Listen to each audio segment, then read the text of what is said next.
기도하고 시작하겠습니다. 자, 고마우신 아버지 하나님, 이렇게도 복되고 거룩한 날 허락해 주시고 우리를 하나님의 예배하는 백성으로 삼아 주셔서 감사드립니다. 오늘도 말씀으로 함께 해주시고 성도의 거룩한 교제로 함께 해주시옵고 또 이 오후 시간에 하나님 말씀 앞에 모이게 도와주신 것도 감사드립니다. 아버지 하나님, 우리를 거룩한 사명자로 불러주시는데 우리의 발걸음이 말씀의 인도를 온전히 따라가게 하옵시고 말씀의 반석 위에 든든히 세워질 수 있게 도와주시옵소서. 이 시간도 함께 해주시기 원하옵고 예수님 이름으로 기도합니다. 아멘. 아멘. 자, 오늘은 그 주제가 말과 영성입니다. 말과 영성인데 어떤 면에서 저는 기독교가 가장 소중하게 여기는 단어가 말이라는 게거든요. 네, 기독교가 제일 소중하게 여기는 게 말입니다. 왜냐하면 성경의 하나님과 이방신들의 가장 다른 점이 우리 하나님은 말씀의 하나님이기 때문에 그렇습니다. 예, 하나님은 말씀으로 세상을 창조하셨고 말씀으로 우리와 함께 하시고 또 말씀으로 세상을 변화시켜 나가거든요. 그러니까 이 말이라는 게 기독교는 굉장히 중요한 의미를 가지고 있습니다. 가지고 있는데 고대 모든 신들은 모두가 힘을 사용하거든요. 기억나시죠? 옛날에 바벨론의 창조신화를 말씀드리지 않습니까? 바벨론 창조신화에 보면 제일 먼저 아버지와 어머니 신이 등장하게 되는데 거기에서 자식 신들이 많이 이제 태어나거든요. 많이 태어났는데 자식들 사이에 치열하게 싸움이 벌어지기 시작합니다. 시작했는데 마지막에 마르둑이라는 자식이 모든 신들을 다 정복하고 다 죽여버리고 그랬거든요. 뭘 가지고 그렇게 정복하냐면 힘입니다. 힘 있는 마르둑이 모든 다른 신들을 그 형제들이잖아요. 형제들을 다 죽이거나 종으로 만들어버리거든요. 자, 그래서 항상 우리 신화들은 모두 다 힘을 사용하는 신들을 말하는데 우리만이 하나님의 말씀의 하나님이거든요. 그러니까 우리가 성경 제일 먼저 펴면 태초에 하나님의 천지를 창조하시느라 이렇게 시작하지 않습니까? 태초에 하나님이 천지를 창조하시느라 이렇게 시작하는데 이 말을 들으면 곧바로 우리가 뭘 생각하냐면 그 다음에 하나님이 굉장한 힘을 가지고 시작하는구나 이렇게 생각을 하시거든요. 굉장한 힘을 가지고 하늘을 만드시고 땅을 만드시고 물을 만드시고 그렇게 생각을 하는데 이건 대부분이 다 그러세요. 교인들이 대부분이 그렇게 생각합니다. 창조자 하나님 그러면 굉장히 힘이 많은 하나님이라고 생각하는데 엉뚱하게도 하나님이 말씀으로 하시거든요. 빛이 있어라. 궁창이 있어라. 이건 말씀이거든요. 근데 말씀에는 사실 아무런 힘이 안 느껴집니다. 그 말이 맞습니까? 말씀이 힘이 없다는 말이 아니고 우리가 일반적으로 생각하는 힘과 말씀은 많이 다릅니다. 오히려 하나님의 말씀 속에는 힘이 없는 모습입니다. 힘이 없고 말씀에는 존중함이 있고 사랑이 있고 이런 쪽으로 변화해가거든요. 그러니까 이제 우리 기독교의 하나님이 말씀의 하나님인 것을 깊이 안다는 게 굉장히 중요하고 왜냐하면 이 말씀의 하나님을 깊이 받아들여야만이 우리가 인간관계에서도 말씀이 중요하게 여기게 되고 자식 관계에서도 말씀이 중요하게 여기게 되고 말이 중요하게 여기거든요. 근데 이제 그러지 않으면 우리도 자꾸 힘을 쓰려고 그러는 겁니다. 힘을 쓰는 그런 면들이 많이 있는데 그건 성경의 모습은 아닙니다. 그래서 이제 그 고대 신들 제가 바벨론의 마르둑을 말씀드렸는데 헬라 철학자들도 유명한 사람들 아닙니까? 굉장히 많은 일을 하는데 그 사람들도 말을 중요하게 여겼거든요. 말을 이제 우리만큼은 안 그래도 말을 중요하게 여기는데 그 사람들 생각하는 말이라는 것은 단순히 정보를 전달하는 도구입니다. 우리가 말을 통해서 정보를 전달하자라고 하면서 중요한 것은 진실이냐 거짓이냐를 말을 통해서 밝혀나가거든요. 그렇게 하는데 유대교는 중요한 것이 정보가 아니고 관계가 중요합니다. 말을 통해서 관계가 맺어지거든요. 그러니까 이제 우리가 창세기 보면 제일 먼저 네 가지 관계가 나오지 않습니까? 하나님과 인간의 관계가 나오고 인간과 인간의 관계가 나오고 그 다음 인간과 자연의 관계가 나오고 인간과 나의 관계 네 가지가 나오지 않습니까? 사람은 반드시 관계 속에 살아가거든요. 관계 속에 살아가는데 이 관계가 나쁘면 굉장히 고통받는 겁니다. 관계가 좋아야 되는데 그 관계를 맺어주는 통로가 뭐냐 하면 기독교는 말입니다. 말이지 힘이 아니라 그 말입니다. 힘이거나 어떤 이 이익을 얻기 위해서 이용하는 그런 관계가 아니고 말이란 말의 의미는 말을 통해서 서로 존중하고 서로 신뢰를 갖고 서로 사랑하고 하는 이런 쪽으로 된다는 겁니다. 그러니까 이제 기독교는 사실은 거의 모든 것들이 말에 의해서 이루어진다고 그렇게 봐야 됩니다. 말이 되는데 유대인이 탄생한 이유가 뭐냐면 왜 하나님께서 이스라엘 백성을 불렀느냐라고 할 때에 어떻게 유한한 인간이 무한한 하나님과 연결되느냐, 무한한 연결되느냐 하는 그 질문 때문에 그리고 어떻게 유대인들은 서로와 연결되느냐. 제가 방금 말씀드렸지 않습니까? 인간은 유한한데 하나님은 무한하시는 분인데 이 하나님과 인간이 어떻게 연결되느냐를 보여주기 위함 때문이고 어떻게 사람이 사람과 서로 연결되느냐 그걸 보여주기 위함 때문이고 세 번째는 어떻게 강압적인 힘이 없이 어떻게 사람이 협력하고 가정을 이루고 공동체를 이루고 나라가 이루어지느냐. 그러니까 힘을 사용하지 않고 어떻게 협력할 수 있고 가정을 이룰 수 있고 공동체 또는 사회를 이룰 수 있고 나라를 이룰 수 있느냐를 말해주기 위하여 기독교가 탄생하는 겁니다. 그 말 뜻이 이해가 됩니까? 그러니까 이제 기독교가 탄생하기 전에는 전에는 온 세상이 전부 힘으로 연결되어 있었거든요. 신도 힘을 가지고 있었고 인간과 인간의 관계도 힘을 사용했고 그랬는데 기독교가 탄생하면서 우리는 힘이 아니고 어떻게 하면 가정을 만들고 공동체를 만들고 서로 협력하느냐는 이런 것을 하기 위해서 기독교가 나타나는데 그게 말이라 그 말입니다. 그러니까 아울러서 우리가 어떻게 신뢰의 관계를 만들 수 있느냐. 사람과 사람이 절대적으로 가져야 될 중요한 게 신뢰 아닙니까? 서로 믿을 수 있는 건데 어떻게 하면 신뢰가 믿을 수 있느냐라고 할 때에 힘을 가지고 관계를 하면 신뢰가 안 생깁니다. 힘 센 사람이 힘 약한 사람하고 관계를 맺을 수는 있는데 그 안에 신뢰가 있다는 말을 안 씁니다. 이게 힘이기 때문에 그렇습니다. 그런데 만약에 말을 통해서 서로가 관계를 잘 맺을 수 있다면 신뢰가 만들어지는 겁니다.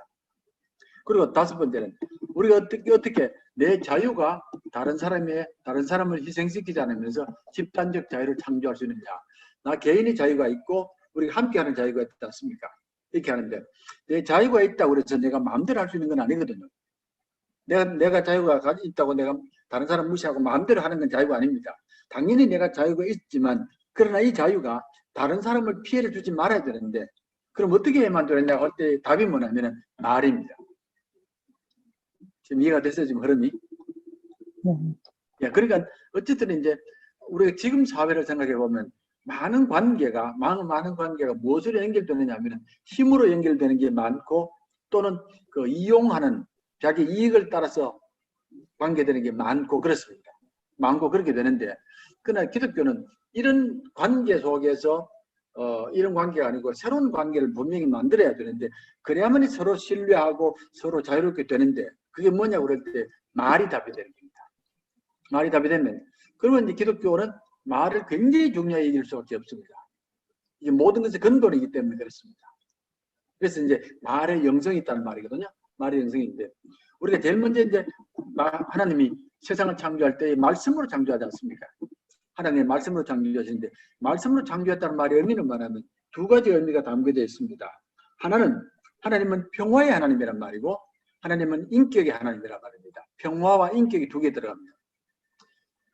제가 전에 뭐 재미로 말씀드렸는데 우리가 싸우지 말고 말로 하자. 말로 하자는 말의 의미는 서로 평화롭게 해나가야 되지 힘을 해서는 안 된다는 그런 말이기 때문에 말씀으로 세상을 만드신다는 말의 의미는 평화가 있다는 말입니다. 평화로 세상을 만드셨다는 말이고 두 번째는 말이라는 것은 사람과 사람을 연결시켜 주거든요. 말이 있으면 연결이 되지 않습니까? 그러니까 하나님도 인격의 하나님이 되는 겁니다. 하나님이 마치 사람처럼 말을 하는 겁니다. 성경에 보면 하나님이 말씀하시는 분이기 때문에 우리가 인격의 하나님이라는 말 많이 씁니다.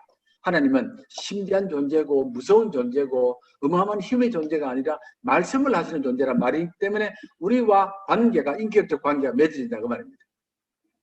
그게 이제 창조의 근본 정신이거든요. 말로 이루어지기 때문에 하나님은 평화의 하나님이고 그리고 인격의 하나님입니다. 다르게 말씀드리면 하나님은 힘을 쓰는 것을 굉장히 싫어한다는 겁니다. 무력을 사용하는 것을 굉장히 싫어하시고 그리고 또 사람을 사람으로 대하지 않고 사람을 이용가치로 대하거나 사람을 종으로 대하는 것을 너무 싫어하신다는 겁니다. 그런 것을 다 물리치기 위해서 하나님의 말씀으로 세상을 창조했다는 말입니다. 그리고 하나님께서 사람을 만드시고 나실 때에 코에 호흡을 불어넣으니까 생명이 된지라 기억나시죠? 창세기 장 생명이란 말이 나오는데 그 말은 말하는 영이 되더라는 말입니다. 사람도 말을 하더라는 겁니다. 예, 사람도 말을 하더라. 그러니까 사람의 사람됨이 뭐냐 그럴 때에 가장 중요한 것은 사람도 말하는 존재가 된다 그 말입니다. 예, 물론 이제 요즘에는 이제 동물학자들 보면 동물학자도 연구해 보면 동물들끼리도 말을 한다고 그러잖아. 말을 한다고 그런 얘기를 합니다. 말을 하는데 사람하고는 다르거든요. 그 말의 모습이. 예, 동물은 자기들끼리 소통을 하지만은 그 말을 통해서 창조를 이루거나 아니면 새로운 문화를 만들지는 못합니다. 그냥 자기들끼리 연결고리밖에 없었지. 그런데 사람에게는 말하는 영이 있기 때문에 창조주 하나님을 닮아가는 겁니다. 예, 그래서 이제 하나님과 인간의 관계도 말씀의 관계고 사람의 근본도 말하는 피조물입니다. 사람은 말하는 피조물이 되어야 한다는 말입니다. 그래서 이제 그 아담에게 하나님께서 이름을 지어달라고 그러지 않습니까? 말을 하면서 피조물의 이름을 지었고 말을 통해서 피조물을 다스려 나가더라. 말을 통해서 이게 다스리다는 말은 돌보고 또 사랑해 나가더라 그 말입니다. 근데 이제 말이 혼잡해져 버리면 하나님과도 함께 할 수 없고 다른 사람들과도 함께 할 수 없게 됩니다. 말이 혼잡해지면 그렇게 됩니다. 그러니까 말이 혼잡하다는 말 표현이 익숙하시죠? 예, 언제나 어디서 나온 말입니까? 말이 혼잡해집니다. 바벨탑이죠. 바벨탑입니다. 바벨탑에서 말이 혼잡해져 버리거든요. 그러니까 말이 서로 통하지 않는 겁니다. 그 바벨이란 말이 혼잡이란 말이거든요. 말이 통해야 되는데 그러면 말이 통하지 않기 때문에 그만 공사가 무너지게 되고 사람이 흩어져 버리는 겁니다. 각각 다 흩어져 버리는 그런 모습이 나타나게 되더라 그 말입니다. 혹시 기억하실지 모르겠습니다. 제가 이제 지난번에 바벨탑 설명할 때에 하나님께서 이제 그 노아 홍수를 마치고 난 뒤에 노아를 통해서 8명이 살아남았지 않습니까? 8명이 살아남고 셈, 함, 야벳을 통해서 자손들이 많이 태어납니다. 굉장히 많이 태어나는데 거기 보면 각각의 셈, 함, 야벳 속에서 새로운 족속들이 만들어지고 그때에 각각이 말을 가졌더란 말이 나옵니다. 각각이 말을, 언어를 가졌더란 말이 나오거든요. 근데 그게 전부 몇 개냐 하면 셈과 함과 야벳을 통해서 만들어진 족속이 70개 족속이 나옵니다. 70개 족속이 나오는데 그러니까 70개의 말이 나오는 겁니다. 종류가 그렇게 나왔거든요. 그랬는데 바벨탑을 짓기 전에 어떤 말이 나오냐면 이들의 말이 하나였더라. 언어가 하나였더라 말이 나옵니다. 분명히 70개 족속이 70개 말을 가지고 있었는데 갑자기 언어가 하나였다 그러거든요. 그 말 의미는 뭐냐면 굉장히 강한 나라가 제국이 나타나서 전체를 다 정복해버린 겁니다. 정복해버리고 말을 통일시켜버린 겁니다. 그게 바로 이제 일본 사건 아닙니까? 일본이 우리나라를 점령하면서 말을 같이 만들어버렸거든요. 그러니까 이제 하나님께서 노왕수 이후에 사람을 다시금 아름답게 만들고 다양하게 만들고 말을 다양하게 했는데 거대한 제국이 나오더니만은 전체 말을 다 통합시켜버려가지고 하나를 만들고 그러더니만 바벨탑을 만드는 겁니다. 내가 하나님이 되겠다. 내가 신이 되겠다. 그 말이거든요. 거대한 힘을 가지면서 하늘까지 올라가는 그런 모습이 나오는 겁니다. 그렇게 이제 바벨탑을 이해하면 좋겠습니다. 자, 말이 가지고 있는 성경의 원칙이 뭐냐면 첫 번째 원칙은 우리 말은 창조력이 있습니다. 하나님처럼. 하나님이 말로 창조를 하셨는데 우리 말에도 창조력이 있습니다. 있는데 제가 이제 우리 말에도 사람에게도 창조력이 있다 그러면 사람들이 이해를 잘 못하시는데 실제로 사람 말 한마디가 사람을 살리거든요. 예, 너무 낙심하는 사람들에게 말 한마디가 사람을 회복시킨다니까요. 그 창조 행위 아닙니까? 예, 거의 죽은 사람을 다시 살리는 것도 말이고 살아있는 사람을 죽게 만드는 것도 말입니다. 말 하나가 굉장한 힘이 있습니다. 예, 우리가 하는 말이 결코 하찮은 말이 아니고 우리가 말을 잘 사용하거나 또 말을 신뢰 있게 사용하면 생명이 산다니까요. 끊어지는 관계가 맺어지기도 하고 다시 사람이 회복되기도 하고 근데 말 한마디 잘못해버리면 사람이 푹 쓰러지잖아요. 예, 저도 요즘 이제 종종 듣는 얘기가 뭐냐면 뭐 죄송한데 병원에서 의사들 말 한마디 때문에 환자가 푹 주저앉거든요. 말을 한마디 잘못해버리면 그러면 낙심하는 게 아니죠. 푹 주저앉는데 저도 교회 있을 때 몇 번 봤습니다. 의사 한마디 말 때문에 그만 그게 낙심이 돼가지고 그만 죽게 되는 그런 일까지 벌어지더라니까요. 말이 그만큼 힘이 있습니다. 사람들의 말이. 누구나 우리가 지위가 높을수록 말의 힘이 더 강합니다. 강한데 이제 특히 우리 목사들도 마찬가지다. 목사들이 강대상에서 말을 할 때에 말을 잘못해버리면 사람들이 굉장히 큰 상처를 받기도 하고, 말을 잘하면 사람들이 큰 힘을 얻기도 하고, 그렇지 않습니까? 네. 그러니까 사람들의 말은 창조력이 있습니다. 네, 창조력이 있었고 하나님을 닮았다는 말이거든요. 그래서 아까 말씀드린 것처럼 생명이 된다는 말은 하나님처럼 말하는 피조물이 되더라 그 말입니다. 두 번째 형상은 뭐냐면 하나님은 보이지 않으시며 형상을 만든 것은 우상 숭배다. 이렇거든요. 하나님이 보이지 않습니다. 하나님이 보이지 않는데 하나님이 자신을 어떻게 보여주느냐면 하나님 말씀으로 보여주거든요. 말씀으로 보여주지 다른 우상처럼 어떤 동물이나 어떤 물건을 만들어서 보여주는 건 아닙니다. 그건 보이지 않는 하나님이 어떻게 자신을 계시하느냐? 말씀을 하시거든요. 아닙니까? 그러시죠. 하나님이 보이지 않고 그리고 형상을 만드는 것은 안 된다고 그랬습니다. 안 된다 그러는데 그럼 어떻게 하나님이 자신을 우리에게 보여주시느냐 할 때 말씀으로 하는 거거든요. 그러니까 기독교는 거의 말씀으로 움직여 나갑니다. 말씀으로 움직여 나가거든요. 우리가 이제 이 신앙생활을 하다 보면 많은 경우에 사람들이 자꾸 이제 기적을 바랄 때가 많이 있습니다. 뭐 홍해가 갈라진다, 죽은 자가 살았는데 기적을 갈라질 때가 많이 있는데 사실 기적은 성경에서 그렇게 많이 그렇게 좋아하는 건 아닙니다. 왜냐하면 기적을 자꾸 따라가면 말이 약해지기 때문에 그렇습니다. 하나님 말씀이 약해지고 기적을 자꾸 따라가기 때문에 그렇습니다. 기적을 자꾸 따라간다는 것은 어떤 면에서는 조금은 이방 종교의 모습을 갖고 있기 때문에 그렇습니다. 예, 그래서 이제 우리가 여기 보면 바로 하나님은 자신을 말씀으로 계시합니다를 우리가 생각해야 되고 실제로 우리도 마찬가지 아닙니까? 내가 어떤 사람이냐를 보여주는 제일 좋은 방법이 말 아닙니까? 말이잖아요. 물론 우리가 이제 뭐 외형적으로 좋은 옷을 입는다, 좋은 차를 갖는다 이런 건 물론 필요는 한데 그러나 그 사람을 제일 잘 보여주는 게 말의 모습이거든요. 말의 모습이니까 하나님과 닮았다 그 말입니다. 자, 말은 새로운 도덕적 사실을 창조합니다. 도덕을 창조하는 겁니다. 도덕이란 말은 사람과 사람과의 관계의 질이거든요. 우리가 서로 신뢰하고 서로 의지하고 믿을 수 있고 하는 이런 모든 것들이 도덕 아닙니까? 예, 남을 배려해야 되고 또 서로가 약속한 것을 지켜야 되는 이런 모든 것들인데 이 모든 것들이 말을 통해서 하는 겁니다. 말을 통해서. 말을 통해서 하는데 이제 부부가 결혼하면 남녀가 결혼하면 이제 결혼식 순서 중에 이제 서약하는 부분이 나오지 않습니까? 나는 이렇게 하겠습니다. 나는 이렇게 하겠습니다. 서로 서약하거든요. 말한다는 말은 서로의 의무를 지키겠다는 말이거든요. 서로 지키겠다는 말인데 그 말을 하면서 이제 두 사람 사이에 도덕이 만들어지는 겁니다.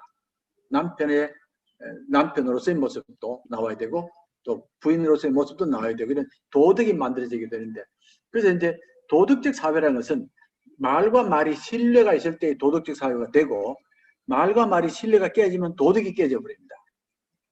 네, 달리 말씀드리면 우리가 이제 말을 잘 지키면 사람이 서로 도덕이 잘 지켜져서 사회가 건강해지는데 만약에 말이 어려움을 당해버리면 서로 믿지 못하고 또 공동체가 어려움을 당하고 이러니까 그만 도덕이 깨어지는 겁니다.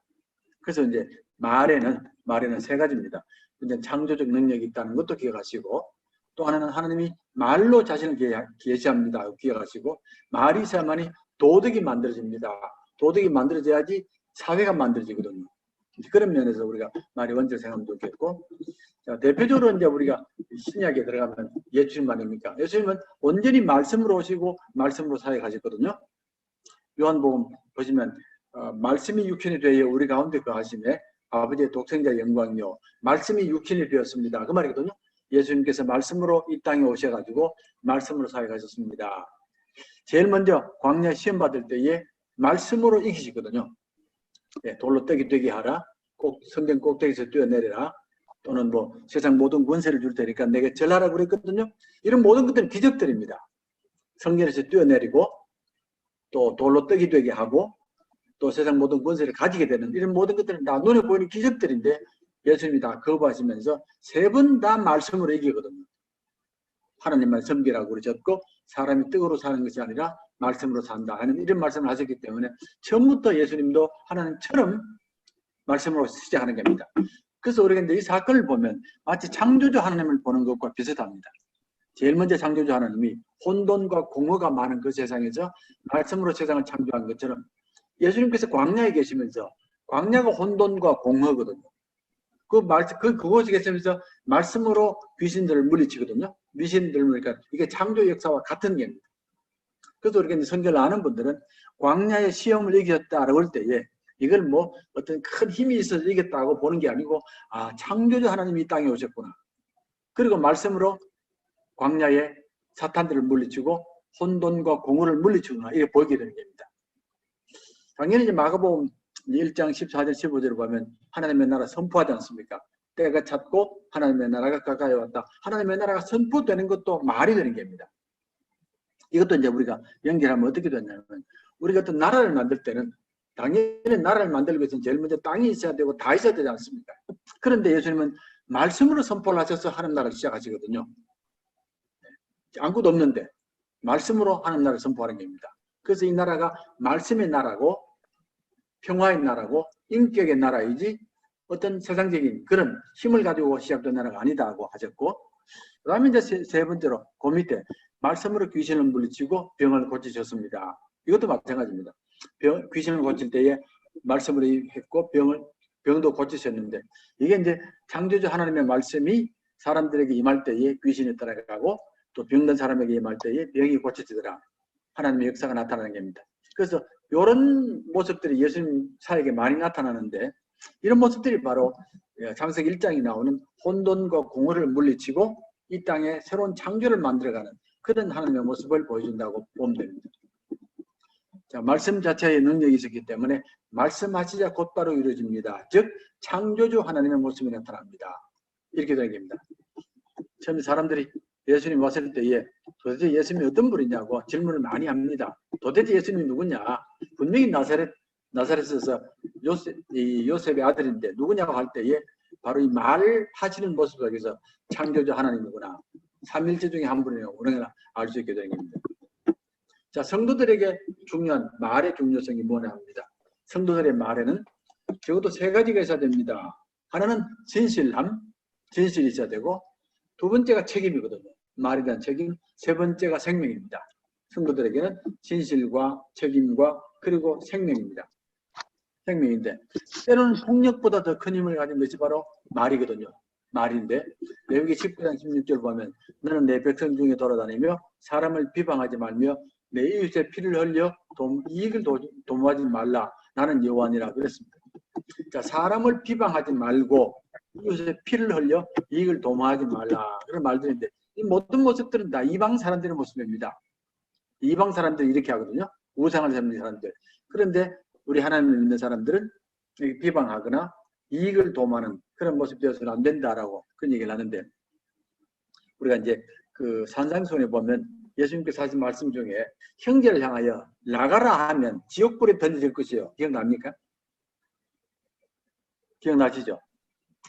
형제를 향하여 나가라, 악한 말을 하면 지옥불에 던져준다는 말을 하는데, 그 말의 의미가 뭐냐면, 이제 어떤 예를 들어서 내가 순간적으로 화가 나가지고 막 욕을 했다. 그럼 지옥 간다. 그런 말 아닙니다.